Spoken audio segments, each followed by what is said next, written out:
Hello and welcome to Benz Addiction. I just wanted to thank you for those who provided feedback in my last video about my audio quality not being perfect. So I bought this wireless microphone. Hopefully it's going to be perfect. Today we have a new issue. The compressor on my W210 E240 is making a funny noise, clicking noise. And it's also not blowing cold air. So we're going to replace this compressor together. I'm going to show you how to do this in a DIY method. So in this video, I'm going to include 5 steps to diagnose if the compressor needs replacing, to vacuum the system safely and environmentally friendly, to remove the compressor, to install back the new compressor, and to pressurize the system. Hopefully everything will be running again.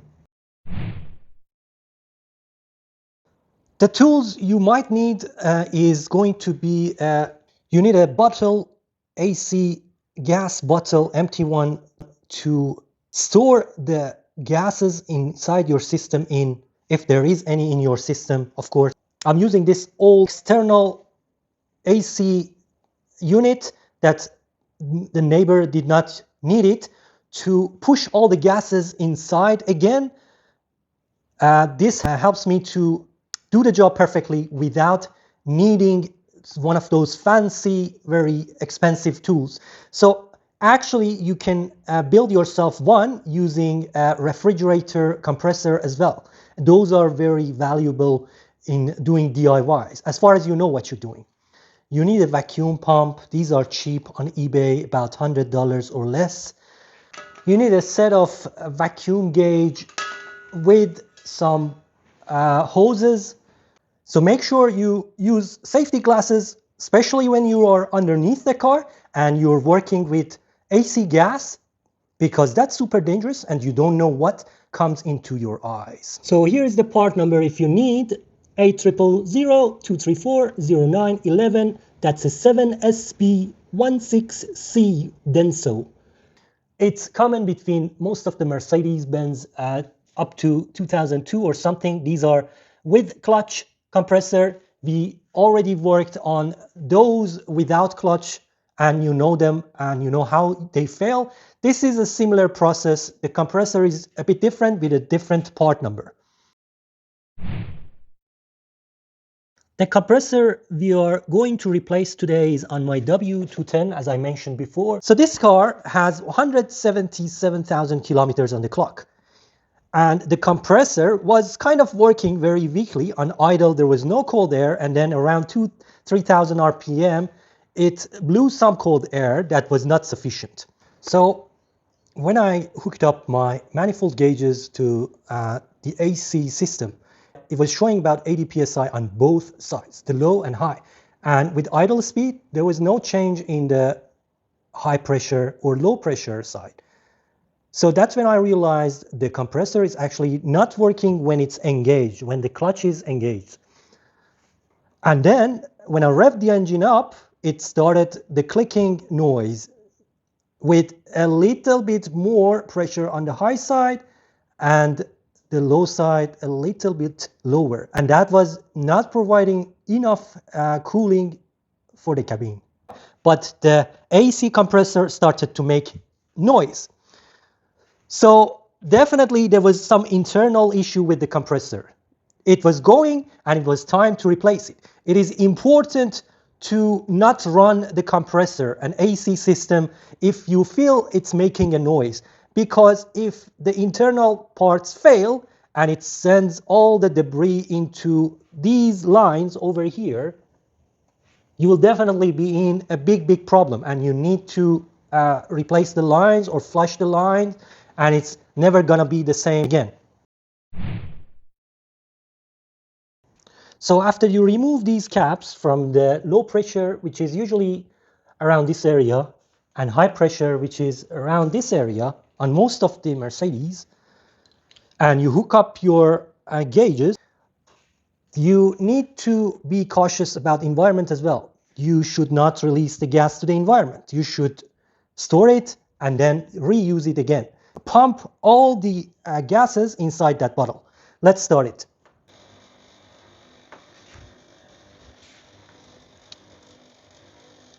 So the pump started working. Now I open the low side, and then I open this so I can release all the gases, and then I open the bottle as well so it can go to the bottle, and it starts to flow inside the bottle. And as you notice, the pressure is dropping, and I need to keep continuing this until there's nothing left inside the system and all of the gas is inside the bottle. And with this very powerful pump or compressor, it does not take long. It's almost already there.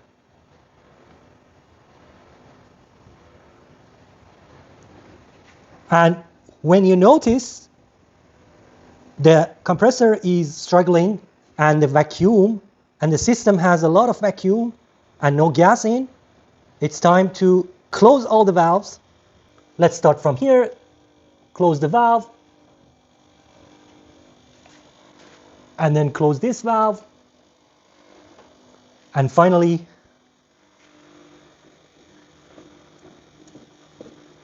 close this valve, and let's turn off the pump. So now we have nothing but vacuum in the system.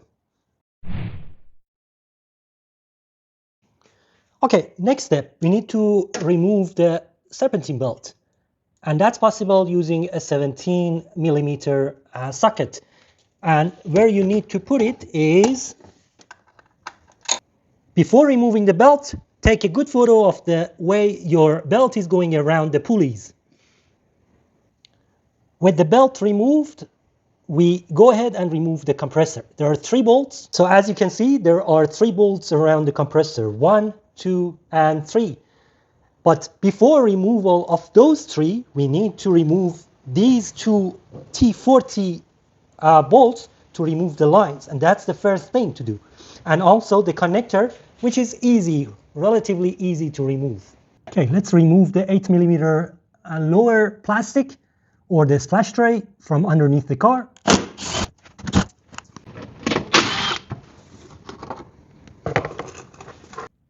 So this is the space we have from underneath the car, and as you can see, the AC compressor on the W210 is very exposed. And here is my socket over there with the ratchet, so you can really easily take off these 2 bolts from underneath the car. That's much more convenient from the top, which you have limited access. This is already loose.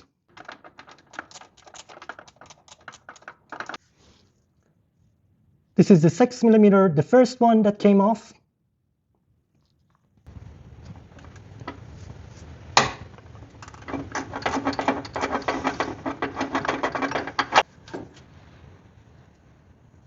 Here's the second 6 millimeter. So now we're going to remove 3 bolts. To remove the 3 bolts, you need E14. Okay, that was the first one, the top one that we removed.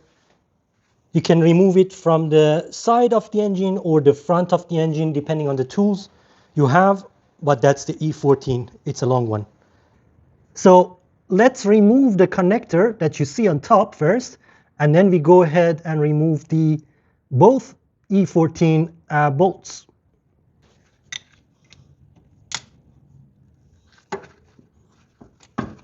The connector is removed. So the rest should be easy to take off because it's very visible from below, and you see it's very accessible. The one at the behind of the compressor is very accessible as well.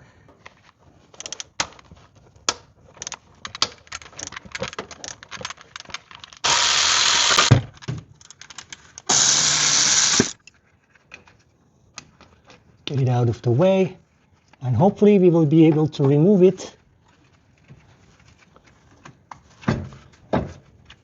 from here, if this car is engineered in a good way, and I'm pretty sure it is.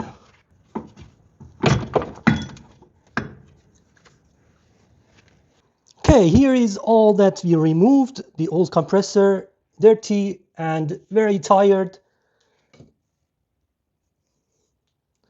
The new compressor, in terms of port and everything and size and the bolt pattern, it looks very similar, so that's good. The old compressor also turns smoothly without a problem, but it's very weak. It's probably something wrong with it internally that leaks internally and is not able to provide all the compression that it's required. Here are the three exactly the same bolts, as you can see over here, and the two bolts which is different. One of them is longer, one of them is shorter for these inlets and outlets. The new compressor also comes with bolts, but if you use those, these are Torx, these are Allen. Here is a very important point about the oil. Before putting back everything, you need to make sure that the new compressor comes with the compatible oil as well. The original oil that Mercedes used is PAG 46 and 120 milliliter.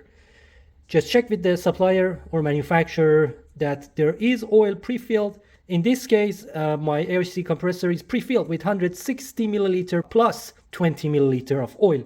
So I do not need to add oil to the system. And also make sure you move your AC compressor back and forth to see if there is actually oil in there. Otherwise, this compressor comes with 2 years warranty and I'm not going to have any issues, but I need to make sure it has oil. Torque for these three mounting bolts are 33 foot-pound of torque. So you torque them down. If you can access them properly and use a torque meter, that's great. Otherwise, it needs to be moderately tight. Also, the AC line torque for these 6mm Allen bolts are only 17 Newton meter. It's important to replace these washers, check them and lubricate them with PAG oil so you don't get any leak from these.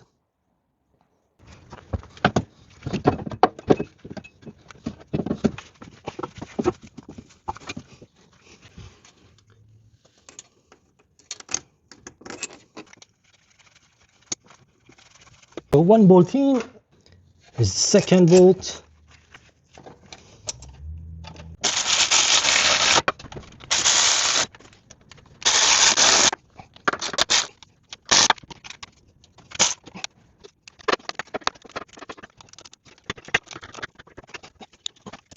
Okay, it's almost time to put back these, and as I mentioned, check these.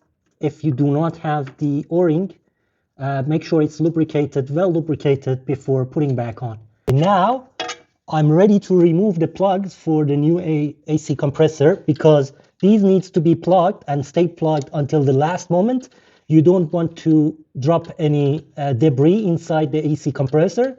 That's why they're plugged, and you only should remove them before the installation. We make sure that the O-ring is well lubricated, and if needs replacement, we will do that. But since this car had nothing with the leak or anything like that, and the AC gas was right on the correct amount, I'm not going to mess with these O-rings. Put back this smaller line first because the bigger line will be on in its way. So making sure it's completely in before tightening the bolt. It's not the easiest location and convenient for filming, but I hope to provide you enough information to encourage you to do this yourself. The small one is almost back. I need to torque that first to be able to put back the bigger line on the compressor. Otherwise, you won't be able to tighten it up. Both of them are tight enough. The connector is in. All the bolts are tight. Now we're going to put back the serpentine belt. Okay, next, I put back the serpentine belt based on the photo that I had. It's always confusing the way it sits on the all of the pulleys. This one is not that complicated. M272 is much more complicated. The serpentine belt is back. 3 bolts are on. The connector is in place. as well as two AC lines. What is left, I noticed when I was removing the gas, vacuuming the system, this high inlet line was leaking gas very slowly. This is very common and might happen to you as well. And this is not the end of the world. I bought these for $5 each on eBay. So it's easy to replace these using two spanners. I'm going to do this next before putting the gas in. Gently.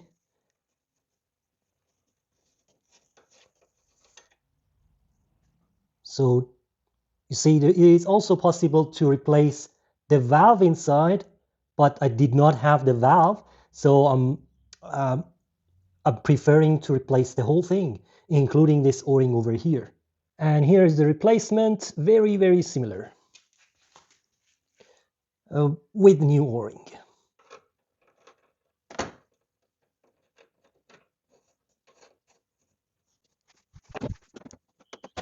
Because this one has a rubber O-ring, first you need to lubricate it, and then you don't have to tighten extremely hard because this is aluminium and you might damage the thread. Next, using one of these spanners, we make sure that the valve inside the stem is tight enough, and we only use the hand. So it's tight now. So now everything is ready. Before doing anything, we need to vacuum the system from all the air inside. There is air inside and we do not want to contaminate our R-134 gas. So using this pump, we push out all the air and create a vacuum, 30 psi of vacuum.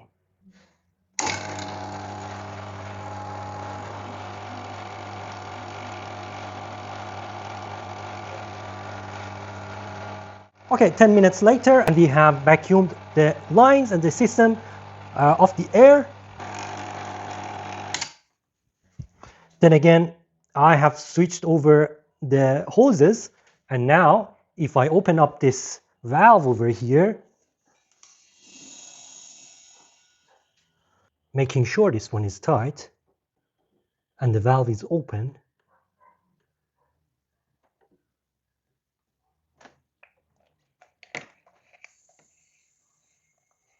we can send all the gases inside the system. We turn this on.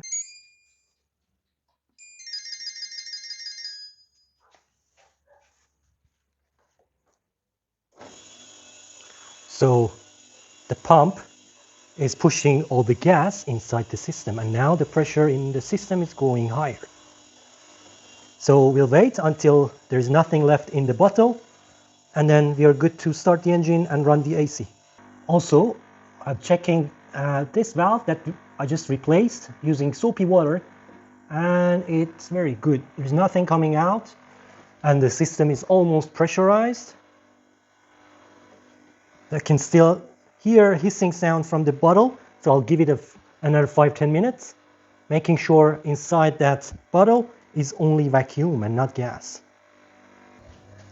Okay, the gauge that I have on the bottle is showing that I have almost 30 psi of vacuum inside the bottle.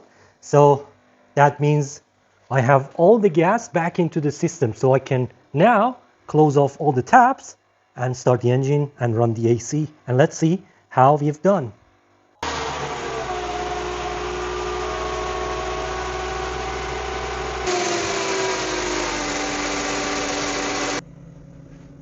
Okay.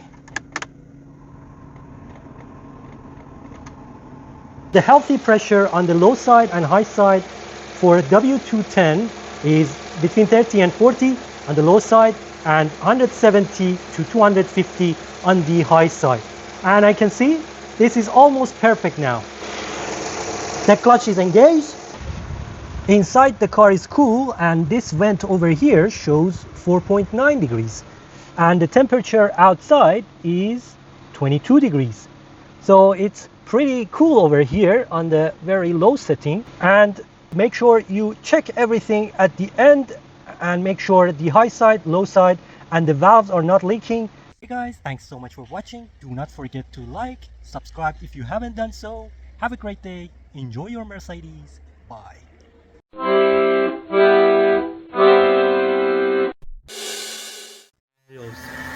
Phil.